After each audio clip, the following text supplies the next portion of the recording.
అక్రమ అరెస్టులతో మా ఉద్యమాన్ని మీరు ఆపలేరు. రేవంత్ రెడ్డి మీరు ఇచ్చినటువంటి 420 హామీలు ఏవైతే ఉన్నాయో అవి తీర్చేంత వరకు కూడా ప్రజాక్షేత్రంలో ప్రజల కోసం నిరంతరం పోరాటం చేస్తూనే ఉంటామని చెప్పేసి చెప్తా ఉన్నాం. ఈరోజు ఎక్కడ సీఎం గారిని సీఎం ప్రోగ్రామ్ని ఎక్కడ అడ్డుకుంటారనే ఒక భయంతో ముందస్తు అరెస్టులు చేయడం జరిగింది. రాత్రి 2 గంటలు 3 గంటల సమయంలో మా బీఆర్ఎస్ పార్టీ నాయకులను ఎక్కడికక్కడ అరెస్ట్ చేసి నిర్వహించాలనేటువంటి ఒక ఆలోచన ఏదైతే ఉందో, ఈ అరెస్టులతో మమ్మల్ని నిర్వహించాలనుకుంటే మాత్రం అది జరగని పని. ఖచ్చితంగా రైతాంగం కోసం రైతు రుణమాఫీ అయ్యేంత వరకు కూడా, రైతు భరోసా చెల్లించేంత వరకు కూడా రైతాంగం కోసం మా ప్రాణం పోయినా సరే ఈ అరెస్టులకు భయపడకుండా ఉద్యమాన్ని ఉద్ధృతం చేస్తామని చెప్పేసి కూడా చెప్తా ఉన్నాం. ఈరోజు బీఆర్ఎస్ నాయకులు అంటేనే, బీఆర్ఎస్ కార్యకర్తలంటేనే సీఎంకు వెన్నులో వణుకు పుడుతుంది. మా కేసీఆర్ బయటకు వస్తే మీ పార్టీ, మీ యొక్క ప్రభుత్వం అంత అగమ్య గోచరమే. కాబట్టి అందుకనే సింహం సైలెంట్గా ఉంది. సింహం బయటకు వచ్చిందనుకో మీ బద్దలు బాసింగాలి అని చెప్పేసి కూడా హెచ్చరిస్తా ఉన్నాను. ఈరోజు మమ్మల్ని అక్రమంగా అరెస్ట్ చేయడం కాదు, మీరు ఇచ్చినటువంటి హామీల మీద, మీరు చిత్తశుద్ధితో ఇచ్చినటువంటి హామీలను నెరవేర్చాలి.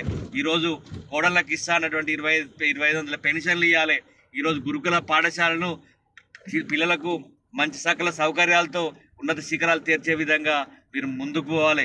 రైతు రుణమాఫీ వెంటనే పూర్తి 100% రైతు రుణమాఫీ చేయాలి. రైతు భరోసా వెంటనే చెల్లించాలి.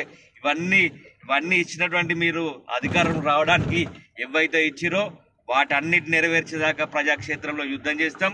ఈరోజు కళ్యాణ లక్ష్మికి ఇస్తానటువంటి తులం బంగారం ఎక్కడ పోయింది, వాటిని కూడా కంపల్సరీ ఇవ్వాలి. ఏది ఏమైనా మీరు ఇచ్చేటువంటి హామీలు నెరవేర్చేదాకా ఊరుకునే లేదు, ఉద్యమిస్తూనే ఉంటామని చెప్పేసి కూడా కాంగ్రెస్ ప్రభుత్వాన్ని కోరుతా ఉన్నాం.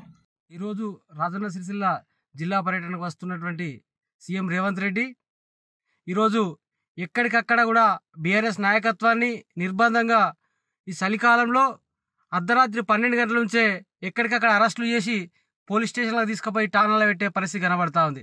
ఇవాళ మీ పాలన వచ్చినాక ఏడాదికే ఈరోజు ప్రజలలో ఉన్నటువంటి వ్యతిరేకతకు మీరు భయపడి ఈరోజు బీఆర్ఎస్ నాయకత్వాన్ని కానీ, మీ మీద ఎవరైతే తిరుగుబాటు చేస్తూ ఉన్నారో తిరుగుబాటు చేసేటువంటి నాయకత్వాన్ని కానీ అందరూ కూడా స్టేషన్లో పెట్టి ఇలా మీరు వస్తూ ఉన్నారు.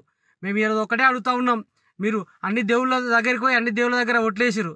అదేవిధంగా ఇలా మీరు సిరిసిల్ల జిల్లాకు వస్తున్నారు, రాజన్న వెమ్లాడ దగ్గరికి వస్తున్నారు. కాబట్టి వెమ్లాడ గుండెల్లో తానం చేసి ఆ రాజన్నకు మొక్కి, ఇప్పటిదాకా నేను అన్ని దేవుళ్ళ దగ్గర మొక్కిన మొక్కులన్నీ కూడా నేను మాట తప్పిన రాజన్న చెంపలు వేసుకుంటున్నా, ఇక ముందన్నా నేను ఇక మీ గుండెలో తానం చేసి మీకు దండం పెడుతున్నా, 420 హామీలు ఖచ్చితంగా అమలు చేస్తా అని చెప్పి రాజన్నకు మొక్కు.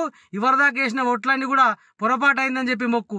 నీ 420 హామీలు నెరవేర్చే వరకు నీ భరతం పడతాం. బీఆర్ఎస్ పార్టీ నాయకత్వం కూడా మొత్తం మీ యొక్క కాంగ్రెస్ నాయకత్వం వెంబడ ఈ యొక్క రేవంత్ రెడ్డి గారి వెంబడ పడతామని చెప్పి ఈ సందర్భంగా హెచ్చరిస్తా ఉన్నాం.